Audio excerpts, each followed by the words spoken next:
നാളെ നിങ്ങളെ പരിഹസിക്കുന്ന നിങ്ങൾ അയൽവാസികളുണ്ടായേക്കാം, കുടുംബക്കാരുണ്ടായേക്കാം, സ്വന്തം വീട്ടുകാരുണ്ടായേക്കാം. ഈ പ്രായത്തിലാണോ പഠിക്കാൻ പോകുന്നത്? പ്രായം എത്രയായി? അല്ലാന്നുണ്ടെങ്കിൽ വെറുതെ ഇരുന്നൂടെ എന്നൊക്കെ ചോദിക്കുന്ന ആളുകളുണ്ടായിരിക്കാം.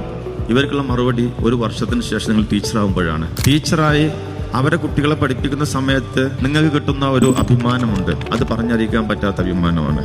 ചവിട്ടിയവരെ, ആട്ടിത്തുപ്പിയവരെ, പരിഹസിച്ചവരെ, അജ്ഞതയോടെ തള്ളിയവരെ ലക്ഷ്യബോധത്തിൽ നിങ്ങൾ എത്തുന്നതോടുകൂടെ നിങ്ങൾ നിങ്ങളുടെ ലക്ഷ്യം നിറവേറ്റിയിരിക്കും. വളരെ കഷ്ടപ്പെട്ട് പഠിക്കുന്ന നിങ്ങൾ, കാരണം നിങ്ങളെ കുട്ടികളുണ്ട്, കുടുംബം നോക്കണം, അതിലിടക്ക് മറ്റു രീതിയിലുള്ള ഒരുപാട് പ്രശ്നങ്ങൾ ഉണ്ടായേക്കാം. ഈ പ്രശ്നത്തിന്റെ നടുക്ക് നിന്ന് ഒരു മണിക്കൂർ ദിവസം കണ്ടെത്തുന്ന സമയത്ത് നിങ്ങൾ കാണിക്കുന്ന പേഷ്യൻസ്, അതാണ് നിങ്ങളുടെ വിജയത്തിന്റെ ആ ഒരു മണിക്കൂർ. ഇന്ന് വരെ നിങ്ങളെ ആരൊക്കെയോ തള്ളി പറഞ്ഞിട്ടുള്ളത്, ആ ഒരു മണിക്കൂറിന്റെ വില നിങ്ങൾക്ക് ഒരു വർഷത്തിന്റെ അപ്പുറത്തേക്ക് കാണാൻ പറ്റും. പരിഹസിക്കുന്നവർ പരിഹസിക്കട്ടെ, ഒരു കാരണം